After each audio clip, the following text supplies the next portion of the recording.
In the vibrant heart of Vietnam, the transformation of Viet Tri House tells a tale of architectural ingenuity and modern living. Spanning 97.5 square meters with a modest 5-meter width and 19.5-meter length, the house faced initial challenges familiar to many urban dwellings. Assigned to breathe new life into this urban abode, the architects at i.House took on the mission to expand and revamp the living space while creating a harmonious link with the existing residents. The pre-renovation house, like its narrow counterparts, grappled with a cramped layout, a hindering staircase, and stifling rooms. Add the intense heat from the west-facing sun and the urban cacophony, and the need for change became evident. The core idea: crafting interconnected hanging gardens on the facade.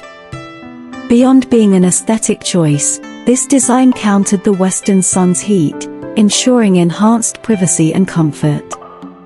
The redesign seamlessly connected with existing structures, introducing pathways and green spaces. Key areas were retained in the original structure, while a reconfiguration shifted the staircase and entrance, resolving traffic issues and promoting air circulation. Embracing a less is more ethos, they infused minimalist natural materials and architectural forms. Expansive glass doors maximized natural light, creating vibrant visual experiences regardless of weather. Basalt, volcanic rock, and polished concrete balanced aesthetic appeal with durability. A quick announcement. If you find this video insightful, do support us and join our community of home enthusiasts alike. It will be reinvested to better research and videos. Now, back to the tour. An entrance basalt wall acted as a shield against sunlight and noise, providing a tranquil interior that evolved visually with the weather. To combat the West's scorching heat, green hanging gardens were introduced, optimizing space and enhancing privacy. The project not only brought residents closer to nature but also exemplified a sought-after lifestyle in contemporary urban townhouse design. Initiated in July 2023, the redesign tackled i.House house's stuffy layout in the city center, prioritizing comfort and aesthetics. We will now do the rest of the tour. Sit back and enjoy. Site drawings at the end.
Thanks for staying till the end. If you find this video helpful in any way, please feel free to like and subscribe.